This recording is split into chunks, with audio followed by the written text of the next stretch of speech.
And I've learned to realise that to photograph in and around the places you're more familiar with, at any rate as far as I'm concerned, produces more images that for me come off or work, rather than chasing physically after something.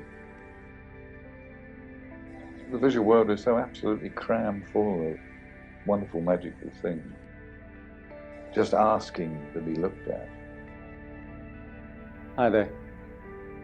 Raymond Moore has been described as one of the great British photographers of the 20th century, producing work between the 1950s and 1980s.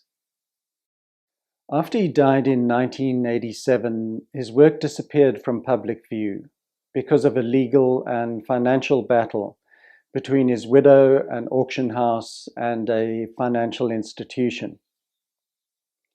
When one looks at his work today, it still has a contemporary feel, because he was primarily interested in seeing rather than in documenting. He's the type of figure who could have experienced a revival similar to that of Vivian Maier or Saul Leiter. But because his work can't be seen, researched, or exhibited, it's unlikely that this will happen. While putting this video together, I attempted to source reasonably sized images, but these are the only ones that I was able to find, and they only just scraped through. I'm sorry about that, but I think they're still worth looking at.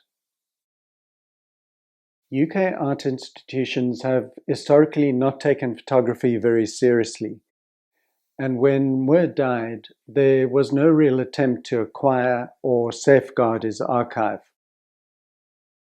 A representative of the Arts Council of Great Britain said that unfortunately art establishments and galleries considered his work to be not very sexy, and were unlikely to go out of their way to show his work. It's a catch-22 situation. If one doesn't have a high public profile, then institutions won't be able to draw significant crowds, so they actually just don't bother. Another reason he wasn't considered sexy is because he wasn't politically motivated or interested in making a statement. For many decades now, the idea of political relevance has taken priority over poetic or personal visions. This is sad because political concerns are transitory, but art that has a poetic human focus has the potential to be enriching and, if we're lucky, even transcendent. Moore said, "Photographs can serve as catalysts to thought and feeling." For him, it didn't matter whether viewers had exactly the same reaction as he did when he was taking the picture, as long as the photographs provoke awareness and an emotional response. He achieved a fine balance within his photographs. By making the ordinary seem extraordinary, one gets the sense that he's pointing us towards a definitive meaning. But the picture remains ambiguous, so there's no obvious interpretation. Instead, the viewer is left with a sense of mystery. Self-promotion wasn't his strong point.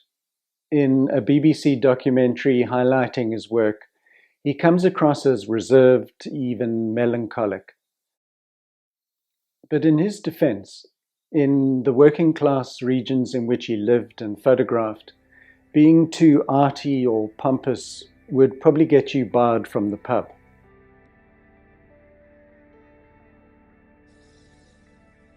I don't enjoy talking about my own images. One can only sort of waffle around the extremities and hope that one's talk induces people to go and look at the image more, and particularly to use their own eyes when they're out and about, and not simply to accept ready-made formulae for making pictures, like these terrible books that are put out, how to improve your photography.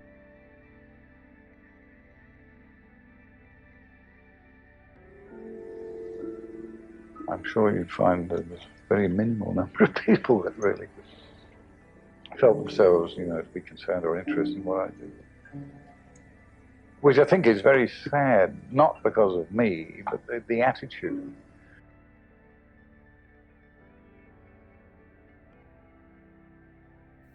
What interested Moore was finding spaces where two worlds or two ways of being meet. He gravitated towards edges of human settlements, where the land meets the sea, or along roads which vanished into the unknown. He called these isolated and marginal areas the edge of civilization. He chose to live and photograph in small settlements along the west coast of Britain. These places reminded him of Wallasey, where he grew up. After the war, this seaside resort region began to rapidly decline. English holidaymakers began choosing European package holidays rather than braving the unpredictable weather in New Brighton. When he was photographing, he seemed to be caught between reconnecting with the familiarity of his past while expressing a sense of uncertainty with the present and the future.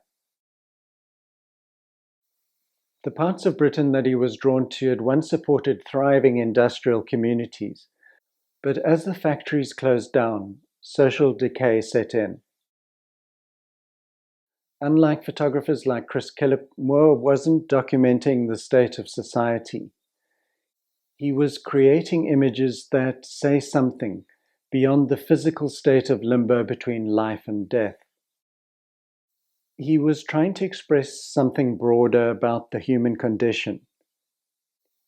He was suggesting that much in life is clouded by uncertainty and ambiguity, and that our most pressing questions usually remain unanswered.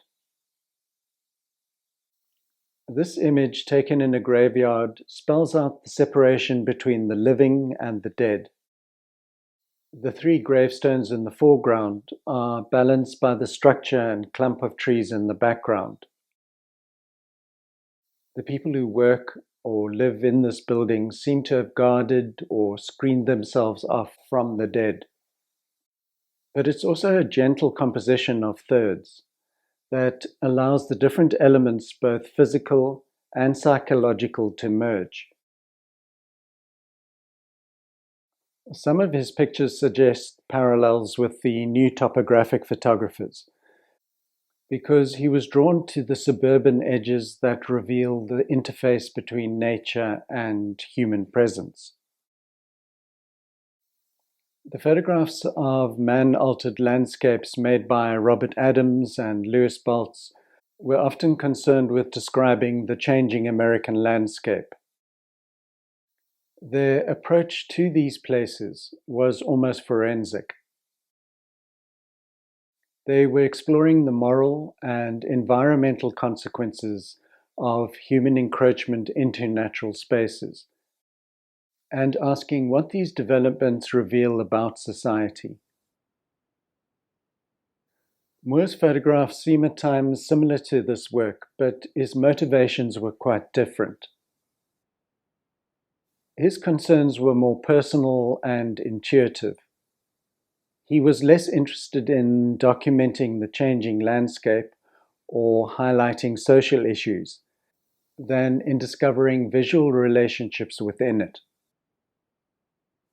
He was trying to understand the poetic possibilities of perception itself. What he was interested in was the relationships that were formed between elements within a photograph. Because of his dry English sense of humor, he allowed his photographs to include the absurd, the ironic, and the comical. Americans did, however, seem to understand Moore's work better than his own countrymen. He traveled to the US and spent time with Minor White, Harry Callaghan, and Aaron Sisskind. White had adopted Alfred Stieglitz's idea of equivalence, the belief that a photograph can evoke an emotional or psychological state rather than merely record an object. This was an idea that Moore also fully embraced. Even though he wasn't on a spiritual quest like White, both men photograph from a position of inward quietness. Moore believed that through chance, elements could collide in a way that allowed him to find poetic form. Moore and Callaghan were both convinced that the subject was not important. The quality of attention was. They would both spend hours transforming ordinary collections of objects into something that was profound. Another thing they shared was that over many years, they repeatedly worked the same territories. Instead of constantly looking for new destinations, they chose to rather find new visual possibilities in familiar places. I'm becoming more and more fascinated by elements and change when I go back to the same place. Not only do I find that the place itself, through obvious things like light and weather, has altered, but my own attitude towards it has possibly shifted slightly one way or the other. Where the result is there's a chance that an image might arise from that which is relevant and may in fact relate well to a previous image of the same thing taken at another time. Why shouldn't one chronicle an area of ground? I mean, I'm not the only one who's done this. I mean, there are some of the new topographic American photographers doing this sort of thing. Moore's visit to the US was liberating in many ways. He found like-minded colleagues and discovered a far more receptive audience than he had often experienced in Britain. He didn't have to justify his quiet pictures because the Americans understood that it was possible to move beyond documentary into something more lyrical. He came to realize that he was participating in a much larger photographic conversation. The Museum of Modern Art bought some of his prints, and he was given 2 prestigious exhibitions at the George Eastman House and the Art Institute of Chicago. The trip had taught him to trust in simplicity, and his ideas around sequencing pictures had been expanded. Minor White in particular opened his eyes to the possibilities of creating meaning between photographs as well as within individual images. On his return to England, it would have been tempting to begin imitating his American friends, but his exposure to these photographic pioneers seemed to give him permission to develop his own personal vision. This is such a familiar English coastal scene, and grounds for why holidaymakers don't flock to the UK to get a tan. It's a very simple, formally composed picture. There's a strong triangle created by the Alsatian that actually looks like a cutout of a dog, the Land Rover, and the bungalow on the right. All of these shapes and lines guide our eyes to the empty space between these elements. So when we begin to explore the photograph from this negative space, we're prompted to feel that we're not going to be given a storybook ending. The hazy light above the sea and the clothes blowing on the washing line point to a grim weather day. The humor is contained in the small plaque that reads Seychelles. The landscape that we see in this picture is the polar opposite of what one sees on postcards from the island paradise. Moore's photographs have retained their power to interest viewers because they show us that between experience and reality, there lies ambiguity. We recognize that beyond what we register in each moment, there are an unlimited number of ways we can interpret the scene. His images helped blur the boundaries between traditional photography and fine art. His 2 books, Murmurs at Every Turn and Every So Often have been out of print now for more than 40 years and seem unlikely to be reprinted.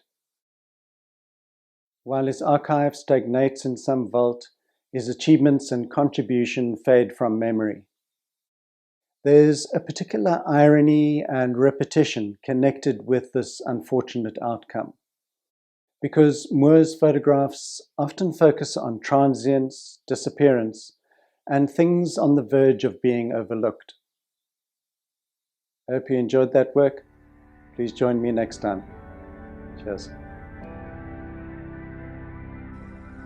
Most people would look at it and say, well, what the hell does he want to photograph a cast iron grid in the road for, and the central line painted on the road and a pair of rather odd, scruffy gates? Why do you? Well, this is a difficult thing to put into words. There's a sort of visual significance and relationship between them which I find exciting.